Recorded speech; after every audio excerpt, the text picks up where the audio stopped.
Bonjour, bienvenue sur cette nouvelle vidéo. Aujourd'hui, je vais vous expliquer comment contrôler et optimiser votre connexion Internet. Tout d'abord, nous allons nous rendre sur l'application nPerf, que vous pouvez télécharger gratuitement sur le Play Store. Cette application permet d'évaluer sa connexion aussi bien à domicile, avec son réseau Wi-Fi, qu'en déplacement, avec le réseau 3 ou 4G de votre opérateur téléphonique. Différents tests sont effectués comme la réception, la vitesse à laquelle vous pouvez obtenir des données d'Internet, l'envoi, la rapidité d'une requête effectuée sur Internet ou l'envoi de fichiers sur un serveur distant, et la latence, le temps moyen d'attente pour obtenir des données. Ensuite, différents sites sont ouverts comme Google, Facebook, Wikipédia. Le logiciel évalue la rapidité à laquelle votre réseau peut s'y connecter. La dernière partie de ce test consiste à visionner des vidéos en streaming afin d'évaluer la stabilité de votre connexion à Internet. À la fin de ce test, vous obtiendrez un score.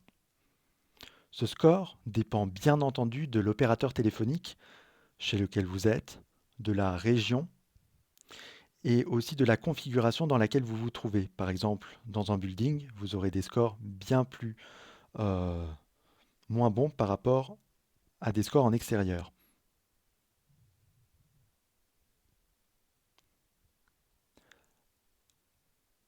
Alors, ici, les résultats permettent de comparer les différents opérateurs aussi bien à l'échelle nationale qu'au niveau local. Ainsi, on peut voir si son opérateur est le meilleur dans sa région.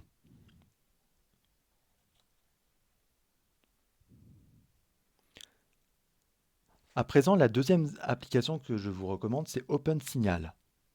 OpenSignal, aussi gratuite, est disponible sur le Play Store. Cette application permet d'effectuer, comme la précédente, aussi des tests de débit, mais permet en plus de connaître les antennes et les réseaux Wi-Fi disponibles à proximité de chez vous. Par exemple, si je vais dans Antenne, je vois les différentes antennes à proximité.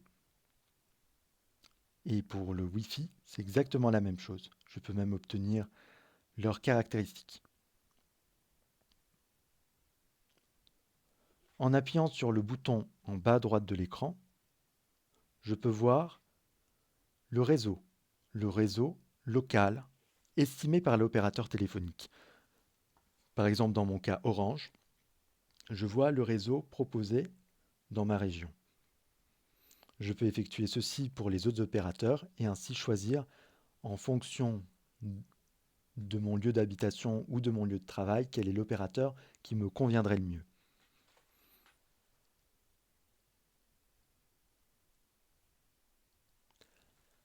À présent, on peut aller dans les paramètres pour mesurer et contrôler précisément sa connexion et la quantité de données téléchargées, afin de ne pas dépasser son quota quand on est en France ou à l'étranger pour éviter la surfacturation. Donc pour le quota, simplement on se rend dans Sans fil et réseau et dans Réseau de données mobiles. Donc dans Réseau de données mobiles, vous avez une possibilité données mobiles en itinérance. Si cette case est décochée, cela empêche toute connexion sur un réseau de données mobiles à l'étranger et ainsi toute surfacturation est évitée.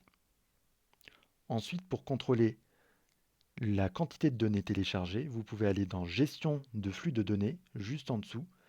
Dans Gestion de flux de données, en haut à droite, la roue crantée bleue, vous saisissez la limite de consommation mensuelle de données mobiles. Ici, j'ai mis 50 Go, mais vous pouvez mettre 10 ou 20 Go ou 30 Go, cela dépend de votre forfait, et choisir la date de début, ce qui veut dire c'est la date à partir de laquelle c'est remis à zéro au niveau du téléphone afin de synchroniser l'enregistrement. Ensuite, vous avez rappel de consommation. Rappel de consommation, cela veut dire qu'à partir de 80% de l'enveloppe de données mobiles disponibles par mois consommé, un message vous sera envoyé pour vous dire que cette enveloppe est atteinte et d'essayer de réduire ou d'optimiser au mieux votre consommation.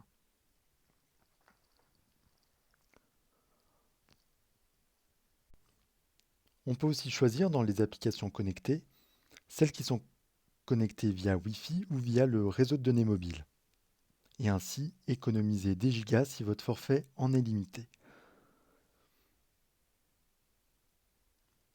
Enfin, une dernière possibilité est de partager sa connexion Internet à un ordinateur portable ou une tablette en déplacement lorsqu'aucun réseau Wi-Fi n'est disponible. En vous rendant dans la section Sans filet réseau, partage de connexion Internet via Wi-Fi, et en activant cette possibilité en appuyant sur la première ligne, vous pouvez configurer le point d'accès Wi-Fi en choisissant son nom, en récupérant le mot de passe à saisir sur l'appareil afin de se connecter à Internet.